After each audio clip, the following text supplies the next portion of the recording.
رسالت، نعرہ تحقیق، نعرہ حیدری، نعرہ غوثیہ، آستانہ علی الاسانی علی پور سید شریف۔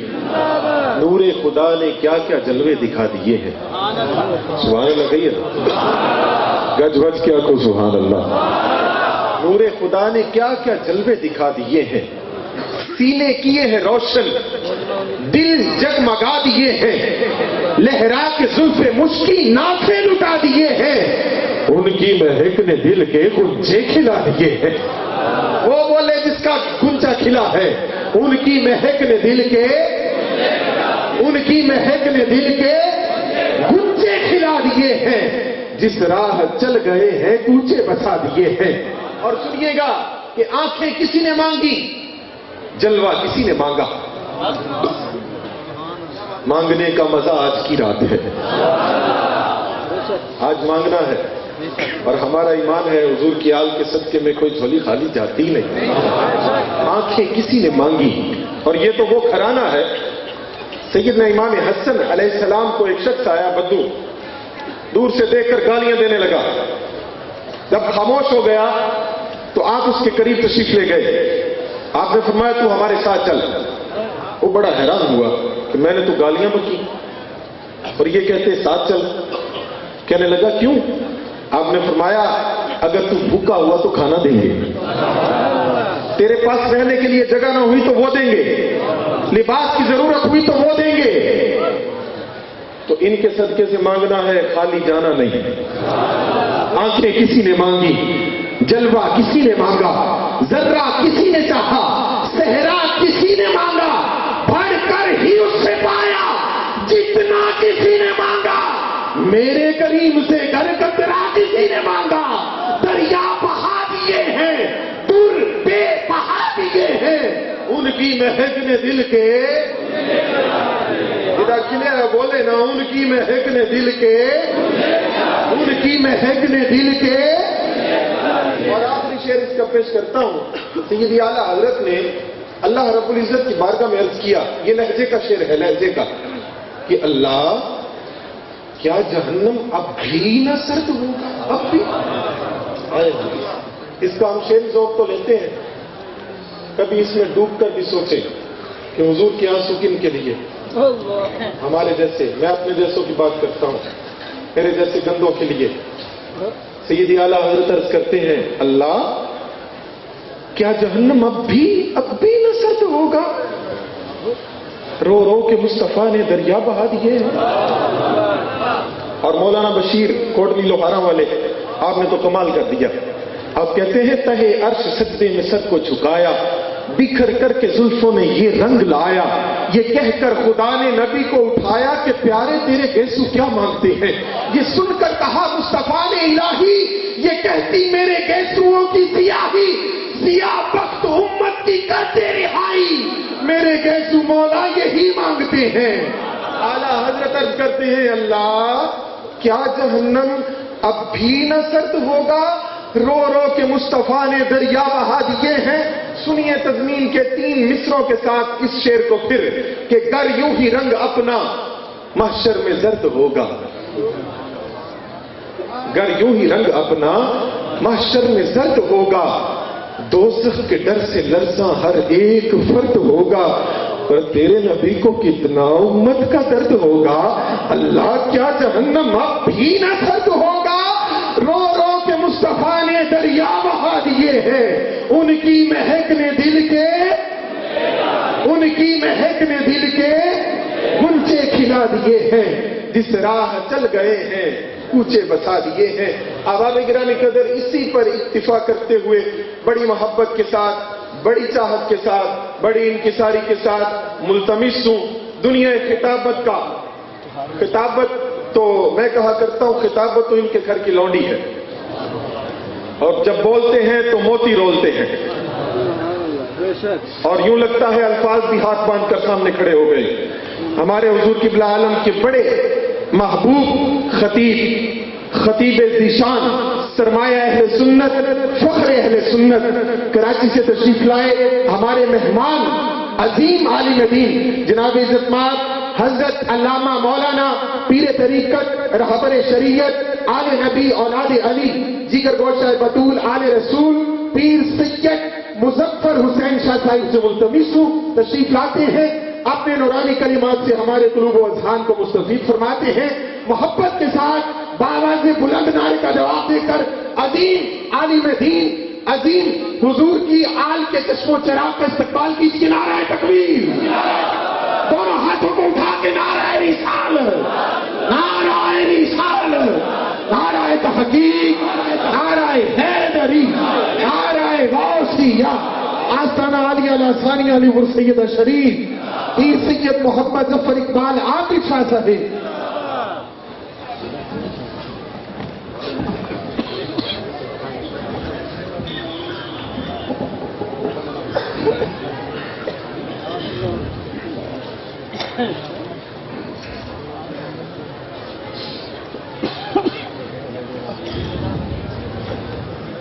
رب اشرح لي صدري ويسر لي امري واحلل عقدة من لساني يفقهوا قولي۔ الحمد لله المبدئ المعيد الغني الحميد ذي العفو الواسع والعقاب الشديد، من هداه فهو سعيد السديد ومن أضله فهو البعيد التريد، يعلم ما ظهر وما بطن وما خفي وما علن۔ الصلاة والسلام على سيد الأنبياء خاتم النبيين سيد المرسلين شفيع المذنبين سيد الأولين والآخرين، سيدنا وحبيبنا نبينا وكريمنا ومولانا محمد صلى الله عليه وسلم، عبده ورسوله بالهدى ودين الحق أرسله، أما بعد فأعوذ بالله من الشيطان الرجيم، بسم الله الرحمن الرحيم۔ يا أيها الذين آمنوا من يرتد منكم عن دينه فسوف يأتي الله بقوم يحبهم ويحبونه أذلة على المؤمنين عزة على الكافرين يجاهدون في سبيل الله ولا يخافون لومة لائم، ذلك فضل الله يؤتيه من يشاء والله واسع عليم۔ آمنت بالله صدق الله العظيم۔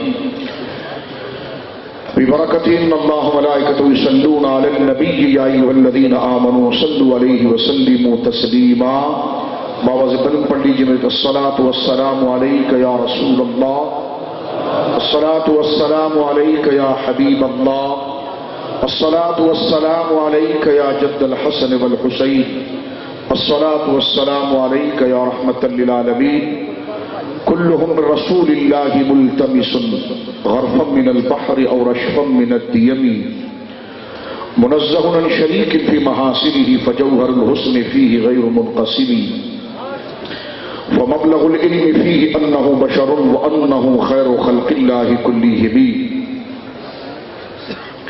فانسب إلى ذاته ما شئت من شرف، فانسب إلى قدره ما شئت من عظم، وأبيض يستسقى الغمام بوجهه ثمال اليتامى اسمة للأرامل، ثم الرضا عن أبي بكر وعن عمر وعن علي وعن عثمان ذي الكرم، مولاي صل وسلم دائما سرمدا على حبيبك خير الخلق كلهم، رب اشرح لي صدري ويسر لي أمري واحلل عقدة من لساني يفقهوا قولي۔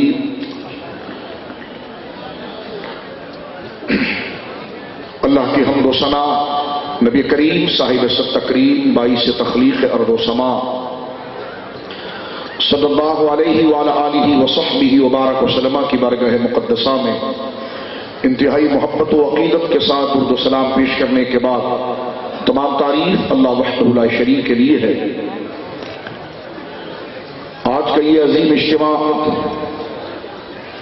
دربار عالیہ لاثانیہ زاد اللہ شرفہا پر انعقاد پذیر ہے، جس کی صدارت اور جس کی سیادت فرما رہے ہیں محسن ملت جناب پیر طریقت رہبر شریعت سید السادات حضرت قبلہ سید محمد ظفر اقبال صاحب نقشبندی قبلہ دامت برکاتہ العالیہ۔ الحمدللہ اہل سنت و جماعت کے وہ چند اجتماعات اور چند وہ محافل جو اہل سنت و جماعت کی ترجمان محافل ہوا کرتی ہیں، ان میں الحمدللہ دربار عالیہ لاثانیہ کا یہ اجتماع سر فہرست شمار ہوتا ہے کہ جس میں فروغ مسلک اہل سنت، عقائد اہل سنت، تعلیمات اہل سنت اور اللہ کی بارگاہ میں حضور علیہ الصلوۃ والسلام کی توسط اور وسیلے سے نجات یافتہ جماعت اہل سنت کا جو اصل موقف ہے، جو سواد اعظم کا موقف ہے، قرآن و سنت کی جو معتدل، متوازن اور مرادی جو اس کی تفسیر ہے، جو تعلیم ہے، الحمدللہ وہ اسٹیج پر متعدد علماء اور مفکرین کی زبان سے یہاں پر بیان کی جاتی ہے۔ ورنہ ہمارے بڑے بڑے اجتماعات جس میں لاکھوں کا مجمع ہوتا ہے، وہ بغیر کسی پیغام کے ختم ہو جاتا ہے۔ ایک خاص عقیدت کے ساتھ جو یقیناً اس اجتماع کی روح ہے، جو عرس پاک کی مجلس ہے، صاحب مزار نور اللہ مرقدہ سے عقیدت کا اظہار ہے، مریدین کا آنا، ان کے ساتھ اپنی ارادت کا حاصل کرنا، تبرک کا حاصل کرنا، یہ ایک بنیادی مسئلہ ہے۔ لیکن اس تبرکات کی اور صاحب مزار کے فیض کی جو ظاہری شکل ہے وہ یہ تعلیمات ہوتی ہے جو خال خال ذکر کی جاتی ہے، لیکن جن کو اللہ نے درد دل عطا فرمایا، دین و ملت کی جنہیں اللہ رب العالمین نے تڑپ عطا فرمائی، اور جنہیں اللہ رب العالمین نے اپنے محبوب کی امت کا درد عطا فرمایا، وہ چند خال خال مشائخ ہیں جو اپنے اسٹیج کو قرآن و سنت کی آبرو سے آباد رکھتے ہیں۔ اور میں بغیر کسی تصنع اور تملق کے اور بناوٹ یا کسی اور مقصد کے، میں صرف محض رضا الہی کے جذبے سے بات عرض کرنا چاہتا ہوں کہ یہ جذبہ ہمیں ان مشائخ کے توسط سے پیر ظفر اقبال صاحب کا برکاتہ العالیہ میں وافق نظر آتا ہے۔ علماء سے آپ کی محبت، مشائخ سے آپ کی محبت، امت مصطفیٰ کریم صلی اللہ علیہ وسلم کی اخلاقی تربیت اور ان کی عقائدی تربیت کی فکر، یقیناً آپ کے ساتھ بیٹھنے والا شخص اس کو محسوس کرتا ہے۔ اور علماء دوستی، علم دوستی، الحمدللہ یہ تو خاندانی طور پر اس خاندان کا ورثہ رہا۔ میری مراد قبلہ شیخ الحدیث و تفسیر حضرت قبلہ پیر طریقت پیر عابد شاہ صاحب رضی اللہ عنہ وارضاہ عنہ جیسی عظیم شخصیات جو قرآن و سنت کے علوم کی وارث اس گھرانے میں رہی ہے، یقیناً یہی وہ فیضان ہے جو آگے چل رہا ہے۔ میں اس دربار سے فیض حاصل کرنے کے لیے سے حل جزاء الاحسان الا الاحسان کے تقاضے کے تحت دعا کرتا ہوں، اللہ رب العالمین قبلہ پیر صاحب دامت برکاتہ العالیہ کو لمبی عمر بالعافیت صحت کے ساتھ عطا فرمائے۔ آپ کے سجادگان کے اندر اللہ رب العالمین نے وہ جوہر رکھا ہے، اللہ رب العالمین جل وعلا صاحب مزار کی توسط سے وہ لطائف ان میں روشن فرمائے، اور نسلوں تک اللہ رب العالمین جل وعلا اس آستانے کا جو پیغام ہے، جو مقصد ہے، اللہ رب العالمین اسے عام رکھے اور سلامت رکھے۔ کثیر تعداد میں مشائخ اعظام موجود ہیں، اسٹیج پر علماء کرام موجود ہیں، سادات موجود ہیں، تمام کی بارگاہ میں سلام تبریک پیش کرتا ہوں، اور دور دراز سے تشریف لانے والے اولیاء کاملین سے محبت کرنے والے، اللہ والوں سے محبت کرنے والے، اللہ کی رضا کے لیے تمام غیور اہل سنہ کو میں دونوں ہاتھوں سے سلام عقیدت پیش کرتا ہوں۔ اللہ رب العالمین جل وعلا آپ کا آنا قبول فرمائے، اور اتنا جم کر مجلس کے اندر یہ کے بعد دیگرے مختلف موضوعات پر اسلامی عقیدے کو سمجھنا اور اپنی ضرورت کو سمجھنے کی جو طلب آپ کے چہروں پر نظر آ رہی ہے، اللہ رب العالمین جل وعلا صاحب مزار کے فیض و برکات سے آپ کی تمام ظاہری باطنی جو پریشانیاں ہیں اللہ رب العالمین اسے رفع فرمائے، اور آپ کی حاضری اور اس حقیق کی حاضری کی دربار میں اللہ رب العالمین ہمیں وہ مبارک فیض و برکات سے ہمیں متمتع فرمائے جو ہمارے ایمان اور ہمارے دین کی استقامت کا اور ہمارے بچوں کے اندر دین کی سلامتی کا باعث بنے۔ مجھ سے خبر یقیناً، کیونکہ پیر صاحب کی عادت کریمہ یہ ہے کہ وہ کثیر تعداد میں علماء کو بلاتے ہیں، تو اس میں متعدد علماء کو، مختلف علماء کو مختلف موضوعات دیتے ہیں۔ یعنی یوں سمجھ لیجئے کہ یہ ایک اجتماع اگر آپ خود مطالعہ کریں یا خود تحقیق کریں تو میرے خیال میں بلا مبالغہ کہوں 20-30 سال آپ کے گزر جائیں تو آپ اس موضوع کو شاید پہنچ کر اس کے دلائل کو سمجھیں، لیکن یہ عرس کی ایسی انقلاب محفل ہے کہ ایک نشست کے اندر الحمدللہ وہ سارے موضوعات بیان ہو جاتے ہیں۔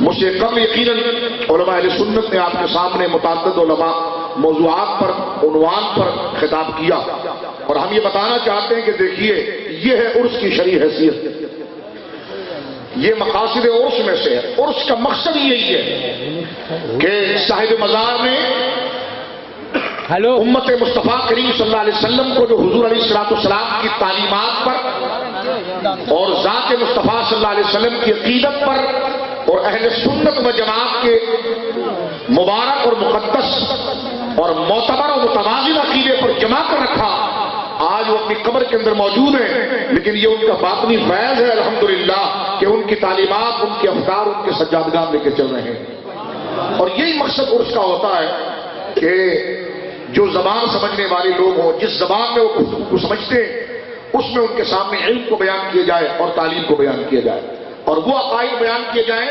جس پر ہمیں ہماری آخرت میں نجات موقوف ہے۔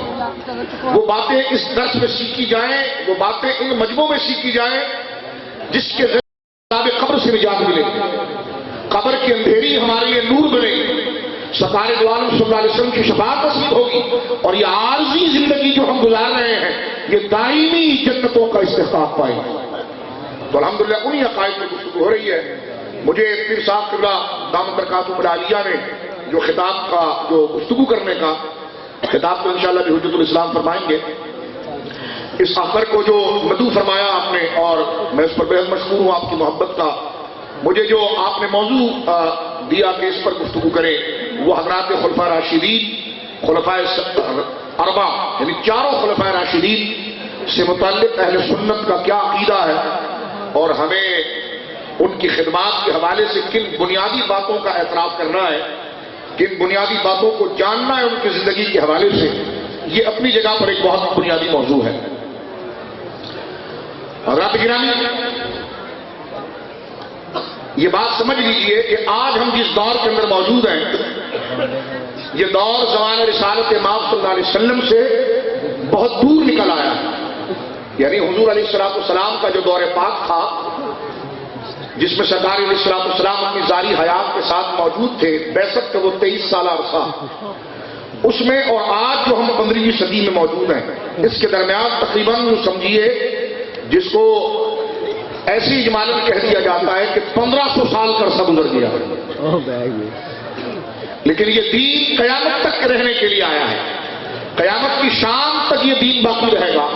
اور نبی کریم علیہ السلام نے ارشاد فرمایا کہ قیامت کے دن جب لوگ قبروں سے نکلیں گے تو حضرت آدم علیہ السلام سے لے کر حضور علیہ السلام ارشاد فرماتے ہیں میری ذات تک جتنے کلمہ پڑھنے والے تھے، انبیاء کرام کے ذریعے اللہ رب العالمین کی توحید کو قبول کرنے والے تھے، وہ ساری امتیں اپنی قبروں سے نکل کر آئیں گی اور وہ میدان محشر کے اندر کھڑی ہو جائیں گے۔ یعنی آپ اندازہ لگائیے، انسان اندازہ نہیں لگا سکتا، شمار نہیں کر سکتا کہ لوگوں کی تعداد کتنی ہوگی کہ حضرت آدم سے لے کر قیامت تک جتنے لوگ اپنی قبروں کے اندر ہیں وہ سب نکل کر صفوں کے اندر آ جائیں گے۔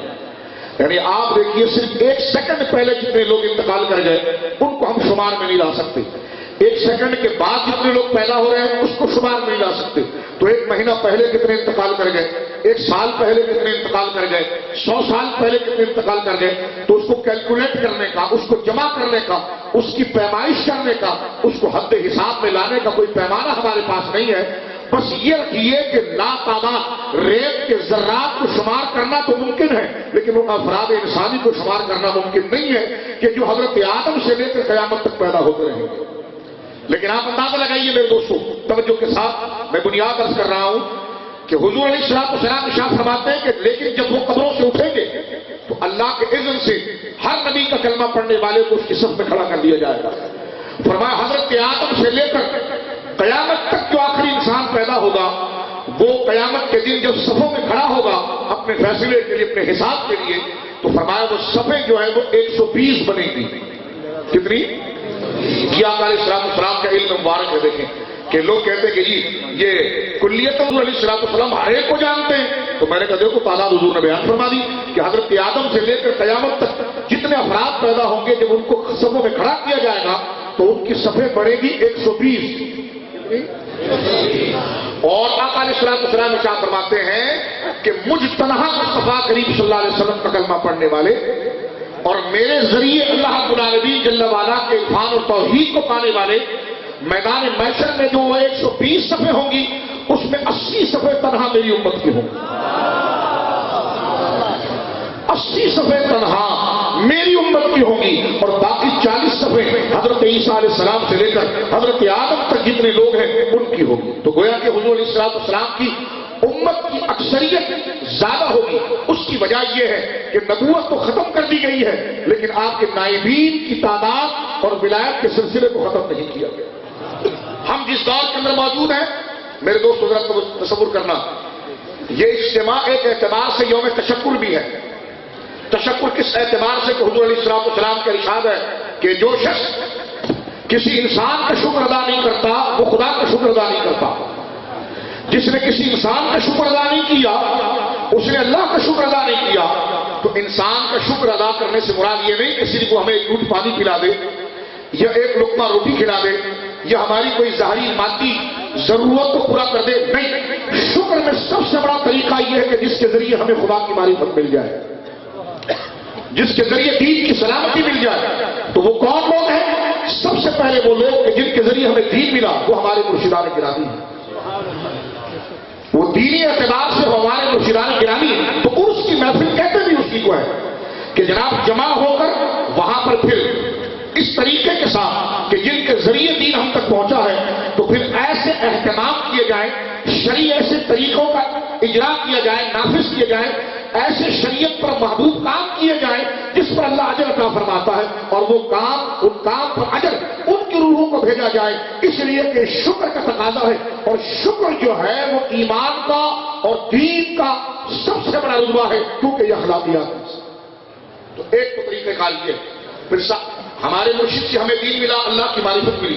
اگر یہ نیک لوگ ہمیں نہ ملتے، یہ اللہ والے ہمیں نہ ملتے تو ہمیں اپنی زندگی کا مقصد کیا پتا چلتا، اللہ رب العالمین کے عرفان کا کیا پتا چلتا، نبی کریم علیہ السلام کی محبت اور آپ کے دین کے ساتھ کیسا گہرا تعلق رکھنا ہے. یہ بنیادی مقصد جو ہماری زندگی کا کھانا پینا شادی بیاہ یہ سب بات کی بات ہے. اصل مقصد تو اللہ رب العالمین کی معرفت تھی، نبی کریم علیہ السلام سے کامل محبت تھی، اپنے آپ میں اپنے دل کے اندر آپ کی محبت و ارادت کو لانا اور پھر کیا کیا ذمہ داری شریعت نے ہم پر رکھی ہے اس کو نافذ کرنا، یہ بنیادی ذمہ داری تھی. تو یہ کن کے ذریعے ملی؟ جن کی صحبت میں بیٹھ کر ہم نے اللہ کو پایا وہ ہمارے مرشدان گرامی ہیں. تو میرے دوستو ان کو یہ چیز کس سے ملی؟ ان کو ان کے شیخ سے ملی، ان کو ان کے شیخ سے ملی، ان کو ان کے شیخ سے ملی، ان کو ان کے شیخ سے ملی. یہاں تک کہ یہ منتہا ہو جاتا ہے حضرات صحابہ کرام پر، اور صحابہ کرام رضوان اللہ اجمعین کو تمام چیزیں رسول کریم صلی اللہ علیہ وسلم ملی. اور حضور علیہ السلام کی ذات گرامی جو ہے وہ اول واسطہ ہے اللہ رب العالمین جل وعلا سے فیض لے کر بندوں کو عطا کرنے کا. لہذا آج کا یہ اجتماع مرشدان گرامی کے وہ افراد، وہ جماعت کی وہ کڑی جو ہمارے ساتھ متصل ہے ان کو بھی خراج تحسین پیش کی جا رہی ہے. اور یہ فیض رسول اللہ صلی اللہ علیہ وسلم کے دامن سے جو سب سے پہلے صحابہ کرام رضوان اللہ اجمعین نے آگے بڑھایا ان کو بھی سلام عقیدت پیش کی جا رہی ہے. صحابہ کرام رضوان اللہ علیہ اجمعین کون صحابی؟ فرمایا جس نے حالت ایمان میں نبی کریم علیہ السلام کا دیدار کیا اور اس کا خاتمہ اسی پر ہو گیا تو حضور سید عالم صلی اللہ علیہ وسلم کے دیدار میں اور سرکار دو عالم صلی اللہ علیہ وسلم کے چہرے مبارکہ کا مشاہدہ کرنے میں اس کو اتنا اجر و انعام عطا فرمایا کہ قیامت تک لوگ ویسے ہی نمازیں پڑھیں گے، ویسے ہی روزہ رکھیں گے، ویسے ہی کلمہ پڑھیں گے، لیکن جو اجر اور انعام حضرات صحابہ کرام رضوان اللہ اجمعین پا گئے اس کا عشر عشیر ایک ذرہ بھی ان لوگوں کو نہیں مل سکتا جو حضرات صحابہ کرام کو اللہ رب العالمین نے کی عطا فرماتا. یعنی میں پہلے فضائل کو بتا دوں کہ کتنی بڑی جماعت ہے. رسول کریم صلی اللہ علیہ وسلم ارشاد فرماتے ہیں کہ میرے صحابیوں کا مرتبہ سمجھو، اس لیے کہ میں اپنے رب کے دعوے کی دلیل ہوں اور میری رسالت کی دلیل جو ہے وہ میرے صحابہ. میرے پر عقیدہ تمہارا مضبوط ہوگا تو تمہاری توحید مضبوط ہوگی اور مجھ تک رابطہ تمہارا جو ہوگا وہ حضرات صحابہ کرام سے ہوگا. میرے صحابی کے بارے میں اگر تم نے شک رکھا، شکوک سے کام لیا، یا دل کے اندر کوئی بال لے آئے یا میل لے آئے، تو دراصل وہ میل تمہیں میرے حوالے سے آیا، میری ذات کے حوالے سے آیا. اگر میرے صحابی سے متعلق تمہارا دل مکمل طور پر ان کی عقیدت میں گم ہو گیا، تو دراصل ان کی عقیدت میں گم نہیں ہوا، وہ میری محبت میں گم ہوا، اور جو میری محبت میں گم ہوا تو اصلاً وہ اللہ کی محبت میں گم ہوا. اسی لیے اللہ کی گرامی اہل سنت و جماعت کا یہ نظریہ ہے کہ صحابہ کرام رضوان اللہ اجمعین کے لیے طبیعتوں کو صاف رکھا جائے، ان کی خدمات اور جس درجے میں وہ موجود تھے، توجہ کیجیے گا، جس دور میں وہ موجود تھے اور جس دور میں انہوں نے دین کی خدمات سر انجام دی، جس دور میں انہوں نے حضور علیہ الصلوۃ والسلام کی امداد اور معاونت کی، جس دور کے اندر انہوں نے سر دھڑ کی بازی لگائی، اپنے بچے، اپنے خاندان، اپنے کنبے، اپنے علاقوں کو قربان کیا. حضرات گرامی وہ دور ایسا تھا کہ قیامت کے منظر کے اندر اگر کوئی اپنے ایمان کو بچا جائے تو یہ تو ممکن ہے، لیکن اس دور کے اندر اپنے ایمان کو بچانا یہ بظاہر ممکن نہ تھا. حضرات صحابہ کرام نے قیامت سے بڑا سما وہاں پر طے کیا اور اس میں استقامت کے ساتھ کھڑے رہے اور ہو بہو حضور علیہ الصلوۃ والسلام سے دین لیا اور اپنی جانوں کا نذرانہ پیش کر کے ہو بہو اسی رنگ، اسی خوشبو، اسی تازگی کے ساتھ دین کو آنے والی امت تک پہنچا. اب ذرا توجہ کیجیے میرے دوستوں، صحابہ سے محبت کیوں ضروری ہے؟ میں پھر آگے ایک دو بات مزید عرض کر دوں گا. اب آپ سنیے، کسی بھی بات کا صحیح ہونا یا غلط ہونا، ایک آدمی اسٹیج پر آ جائے اور آپ کے سامنے کوئی بات کرے کہ ناروال میں یہ ہو گیا ہے، ایک آدمی اسٹیج پر آ کر یہ کہے گی سیالکوٹ میں یہ ہو گیا، ایک آدمی اسٹیج پر آ کر کہے گی لاہور میں یہ ہو گیا، تو آپ اس بات پر اعتماد بعد میں کریں گے، پہلے بندے کو دیکھیں گے. جو پڑھے لکھے لوگ ہوتے ہیں، جو سمجھدار ہوتے ہیں، وہ روایت پر بعد میں غور کرتے ہیں، پہلے راوی کو دیکھتے ہیں کہ بتانے والا کون ہے، یہ بات بتانے والا کون ہے. اگر بتانے والا جھوٹا ہوا تو قصے کی اہمیت ختم ہو گئی. بتانے والا اگر 2 نمبر نکلا تو واقعہ چاہے اہم بھی ہو تو اس کی قدر نہیں رہتی. لیکن حضرات گرامی مجھے بتائیے، آج جس قرآن کو ہم چومتے ہیں، بڑے دل جمی سے کہتے ہیں یہ وہی قرآن ہے جو مصطفیٰ کے سینے پر اترا. آج ہمارے میناروں میں جو اذانیں گونجتی ہیں، ہم بڑے رسوخ سے یہ بات کرتے ہیں، بڑے اعتماد سے یہ بات کرتے ہیں، بڑے بھروسے سے یہ بات کرتے ہیں کہ یہ اذان وہی ہے جو حضرت بلال رسول اللہ کے سامنے دیا کرتے تھے. آج جو ہم نمازیں ادا کرتے ہیں اپنے اماموں کے پیچھے، یہ طرح جو نماز پڑھتے ہیں، ہمیں یقین ہوتا ہے کہ اس کی حرکت اور اس کے جملہ ارکان اور نماز کی پوری نیت یہ وہی ہے جو رسول کریم صلی اللہ علیہ وسلم نے سکھائی ہے. لیکن یہ بات ہم نے تو حضور کو نہیں دیکھا، ہم نے تو قرآن کو اترتا ہوا نہیں دیکھا، ہم نے تو میناروں پر اذان نہیں دیکھی، تو یہ باتیں آگے پہنچی کیسے؟ حضرات صحابہ کرام رضوان اللہ اجمعین کے ذریعے پہنچی. تو لہذا جس شخص کا یقین ہے کہ قرآن حق ہے تو اس کی دلیل یہ ہے کہ ابو بکر سچا ہے. جس نے یہ عقیدہ رکھ لیا کہ دین آج تک اسی صورت میں موجود ہے جیسے نبی پاک نے بیان فرمایا، تو فاروق اعظم عثمان غنی حضرت مولا مرتضیٰ کو اس نے سچا کہہ دیا.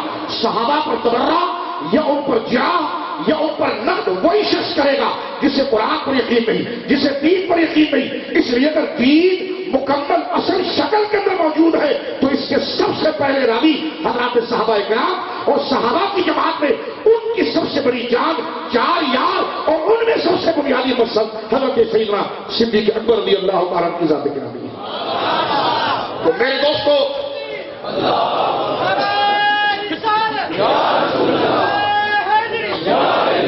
توجہ سے سنیے گا، حضرات صحابہ کرام کی عدالت کو قبول کرنا یہ ضروری ہے. حضرات صحابہ کرام رضوان اللہ اجمعین کی عدالت کو اگر چھوڑ دیا جائے اور ان پر نقطہ چینی کرنے کے لیے دروازہ کھول دیا جائے تو پھر قرآن پر یقین کیسے بچے گا، دین پر یقین کیسے بچے گا، نمازوں پر یقین کیسے بچے گا؟ تو لہذا حضرات صحابہ کرام کی عدالت اور ان کی ثقات، ان کی سچائی، ان کی کامیابی اتنی بلند ہے کہ قرآن کے آئینے میں ان کی صداقت نظر آتی ہے، نماز کے جامع کے اندر ان کی استقامت نظر آتی ہے. لہذا وہ بندہ کامل مومن ہو ہی نہیں سکتا جو حضرات صحابہ کرام سے کامل عقیدت نہ رکھے اور جو یہ سمجھے کہ صحابہ کو چھوڑ کر میں رسول اللہ تک پہنچ جاؤں گا، تو یہ اس کا دھوکہ ہے. جس طرح ہم اپنے مرشد کو چھوڑ کر اللہ تک نہیں پہنچ سکتے، رسول کو چھوڑ کر اللہ تک نہیں پہنچ سکتے، تو اللہ اور اس کے رسول تک پہنچنے کے لیے ہمیں لازم ہے حضرات صحابہ کرام رضوان اللہ اجمعین کی محبت. آپ دیکھیے، یہ دین قیامت تک باقی رہنا تھا. توجہ ہے، آپ نے غور نہیں کیا کبھی اس بات پر کہ پہلے ایک نبی کے بعد دوسرا نبی آ جاتا، یعنی ابھی ایک نبی موجود تھے اور وہ دنیا سے تشریف لے گئے. چند سال کے بعد دوسرے نبی آ گئے. ٹھیک ہے, یہ چلتا رہا. نبوت کا سلسلہ تو حضور کی ذات مبارکہ پر رک گیا نا, اور اللہ رب العالمین جل وعلا نے نبوت کے مرتبے بھی آپ پر ختم کر دیے, زمانے بھی ختم کر دیے. اب نہ کوئی نبی پیدا ہوگا, نہ کوئی جدید وحی آئے گی, نہ کوئی نئی وحی آئے گی, نہ کوئی نئی کتاب آئے گی, نہ کوئی نئی امت آئے گی, نہ کوئی ترجمان نبی آئے گا, کوئی نہیں آئے گا. سرکار دو عالم صلی اللہ علیہ وسلم کی ذات گرامی پر اللہ نے نبوت کے دروازے بند کر دیے. حضرت عیسیٰ نبوت پا چکے ہیں, وہ امتی بن کر آئیں گے. حضور کے اعلان نبوت کے بعد کوئی نبی پیدا نہیں ہوگا. نہ گروزی, نہ ذلی, نہ چھوٹا, نہ بڑا, نہ تفسیر, نہ وضاحت, کچھ بھی نہیں. تشریعی, غیر تشریعی, کتابی, غیر کتابی, کوئی تصور باقی نہیں. اللہ رب العالمین جل وعلا نے اپنے محبوب کریم صلی اللہ علیہ وسلم کی ذات پر نبوت کا دروازہ بولیے. اس کو آسان انداز میں سمجھو کہ حضور کے بعد اگر کوئی شخص یہ دعویٰ کرے کہ میں پیدا ہوا اور میں نبی ہوں, تو وہ انسان کہلانے کا بھی حقدار نہیں. نبی تو بہت بڑا خدا ہے, وہ تو انسان کہلانے کا بھی بولیے حقدار نہیں. تو اب میرے دوستوں ذرا توجہ کرنا کہ صحابہ کرام رضوان اللہ اجمعین کی خدمات کتنی بڑی ہے اور ان کا مرتبہ کتنا بڑا ہے. میں پھر چار یاروں کی طرف آپ کی توجہ مختصراً لے چلتا ہوں. آپ دیکھیے کہ ایک نبی موجود ہوتے, کتاب دیتے, شریعت دیتے, وہ دنیا سے وصال کرتے, کچھ سالوں کے بعد پھر ایک نبی اور آ جاتے. وہ کتاب دیتے, وہ شریعت دیتے, ٹھیک ہے, پھر ایک نبی آ جاتے. کبھی آپ عقل سے سوچیں کہ اتنے سارے نبیوں کو بھیجنے کی ضرورت کیوں پیش آئی؟ ظاہراً کئی حکمتیں ہیں اس میں, ہم ساری حکمتوں پر ایمان لاتے ہیں, لیکن اس میں ایک حکمت یہ تھی کہ اللہ رب العالمین کریم رب ہے. وہ اپنے بندوں کو شیطانوں کے حوالے نہیں کرنا چاہتا, وہ اپنے بندوں کو نفس کے حوالے نہیں کرنا چاہتا. رب نہیں چاہتا کہ میرے بندے جہنم میں چلے اور میری نافرمانی اختیار کر کے وہ میرے عذاب کا شکار ہو. اس لیے اللہ رب العالمین جل وعلا اپنی پہچان دینے کے لیے, درست راستہ بتانے کے لیے, اچھی بات بتانے کے لیے, بنیادی سبب بتانے کے لیے, ہر وہ بات جس میں انسان کو کوئی ہدایت نہیں ملی کہ وہ کون ہے, کیا ہے, کس کے لیے, کہاں جائے گا, اللہ رب العالمین نے انسان کی اس کمزوری کو قبول کیا اور فوراً اپنی جانب سے نبی ایک نمائندہ بھیجا. اس نبی نے ان کو بتا دیا کہ تم اس لیے پیدا ہوئے ہو, تمہارا رب یہ ہے, تم نے صبح شام یہ کرنا ہے, یہ کھانا ہے, یہ نہیں پینا ہے, اس طرح زندگی گزارنی ہے, زندگی گزارنے کا طریقہ یہ, اخلاقی طریقہ یہ, نظریاتی طریقہ یہ. لیکن جیسے ہی وہ دنیا سے جاتے تو جو نیچے کے لوگ تیار ہوئے ہوتے, وہ نبی نے جو اس وقت جو بنیادی پرنسپلز اور بنیادی جو باتیں کتابی صورت میں دی ہے, تو نیچے کے لوگ بعد میں اس کو تبدیل کر دیتے, بگاڑ دیتے. تو پھر ضرورت وہیں آ کر کھڑی ہو جاتی کہ جناب جو ہدایت تھی وہ تو ختم ہو گئی, پھر ضلالت پھیل گئی, پھر گمراہی پھیل گئی, تو پھر اس کو بند کرنے کے لیے ایک نبی اور بھیجا جاتا. لیکن دیکھیے حضور کے بعد کوئی نبی نہیں آئے گا.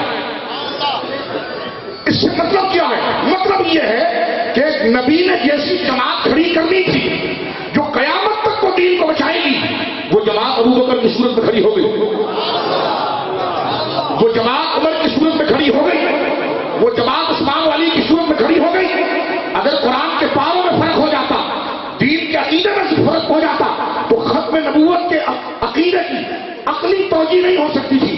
عقلی توجیہ یہ بتاتی ہے کہ حضور کے بعد کوئی نبی پیدا نہیں ہوگا, نئی شریعت نہیں آئے گی, نئی کتاب نہیں آئے گی. اس کا مطلب کتاب کو سنبھالنے والی جماعت صحابہ کی صورت میں بن گئی ہے, شریعت کو سنبھالنے والی جماعت صحابہ کی صورت میں بن گئی ہے.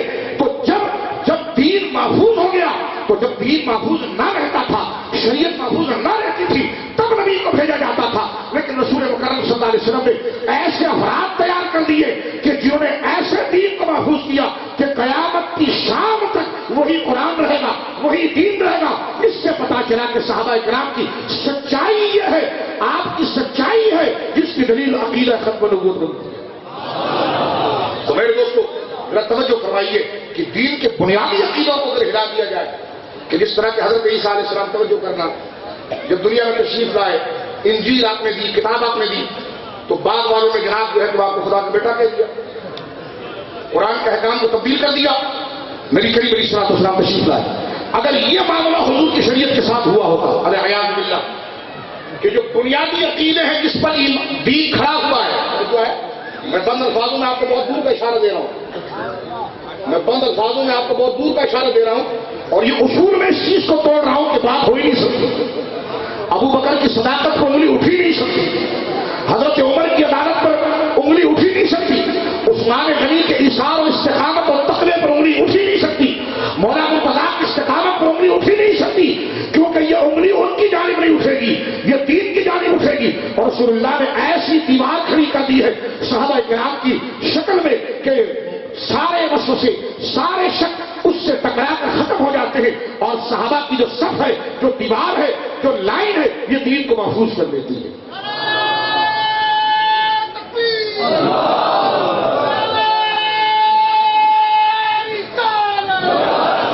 اب میرے دوستوں سنیے،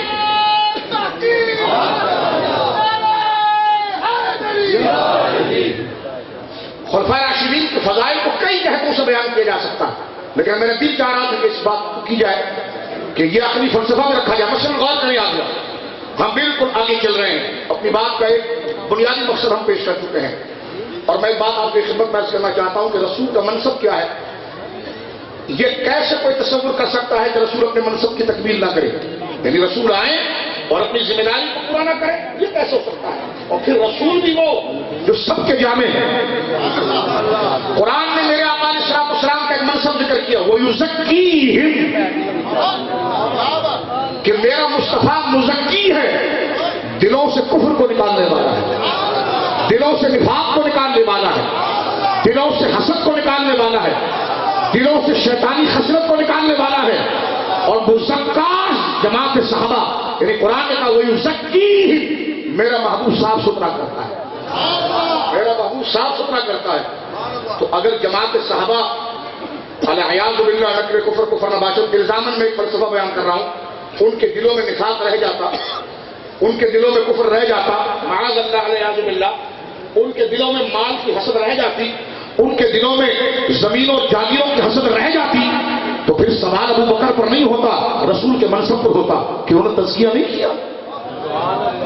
جو سب سے قریب ہے غار مزار میں ساتھ ہے، اس کا تزکیہ نہیں ہوا. جس کو اپنے بعد، جس کی فتوحات، جس عمر کی فتوحات کو رسول اللہ نے اپنی فتوحات کہا، اس کا تزکیہ نہیں کیا. جس عثمان کے بارے میں رسول اللہ نے فرمایا کہ جو بدبخت میں عثمان کا گستاخ ہو اس کا جنازہ نہ پڑھو، تو اس عثمان کا تزکیہ نہ ہوا. میں یہ کہتا ہوں کہ قرآن کی آیت وَيُزَكِّيهِمْ، میرا محبوب سینوں کو صاف کرتا ہے. اس کی دلیل کیا ہے؟ 4 یار. ان 4 یاروں کو دیکھ لو، ان 4 صحابہ کو دیکھ لو بنیادی طور پر کہ حضور جب کسی کو صاف کرتے ہیں تو وہ چمکتا کیسا ہے. حضور جب کسی کا تزکیہ کرتے ہیں تو وہ صدیق اکبر ہو جاتا ہے. اور میں نے اس سے پہلے بھی یہاں پر عرض کیا، حضرت ابوبکر صدیق کا ایک لقب ہے صدیق. کیا لقب ہے بولیے؟ صدیق. کیا بولیے؟ امام راغب اصفہانی نے بڑا پیارا مانا کہ فرمایا صدیق بہت زیادہ سچ بولنے والا، صدیق جو جھوٹ نہ بولے، صدیق جو ہمیشہ سچ بولے، صدیق جو جھوٹ نہ بولے، صدیق جس سے جھوٹ بنے ہی نہ، جس سے جھوٹ بنے ہی نہ. تو اب میں بتاتا ہوں کہ نبی پاک صلی اللہ علیہ وسلم نے جو تزکیہ فرمایا، اگر 1400 سال کے بعد کے لوگ اس اہل بیت میں آ کر یہ بات کریں کہ ہمارے سینوں کو رسول اللہ نے صاف کر دیا، میں نے کہا تم تو ثانوی تھے، تم تو بعد کے تھے. اگر تمہارے سینے صاف ہو گئے اور صحابہ کے نہ ہوئے تو یہ بات تو کسی صورت میں معیار عقل نہیں ہے. آج ہم یہ کہنے کے لائق ہیں کہ ہمارے سینے علی پور سیدہ میں صاف ہو رہے ہیں. کیوں؟ اس لیے کہ پہلے ابو بکر کا صاف ہوا اور ان کے واسطے سے پھر سب کا صاف ہوا. سمجھ رہے آپ؟ اور الحمدللہ یہ وہ بنیاد ہے کہ جس پر غور کیا جائے، مناظرے کے لیے نہیں، غور کیا جائے تو دل سے نفاق نکلتا ہے اور دل صحابہ کرام کا عاشق ہو جاتا ہے. اور ایک بات میں آپ کی خدمت پیش کروں، کہنے کہ جی میں ایک بات کروں آپ سے، مجھے کہنے کہ جی میں نے کہا کیجیے. انہوں نے کہا جی وہ ابن اسیر نے تاریخ میں یہ لکھا تھا، تبری نے، جو ہے طالب علم بیٹھا، تبری نے یہ لکھ دیا تھا، فتح کے بارے میں ابن خلدون نے یہ لکھ دیا تھا. لگتا ہے تبری کیا چیز ہے؟ یہ عبد الرحمن ابن خلدون کہتے ہیں خلدون کیا چیز ہوتا ہے؟ یہ ابن اسیر کہا آپ نہیں جانتے. میں نے کہا ابو بکر کے سامنے تم نیچے لوگوں کو جانتے ہی نہیں. ہے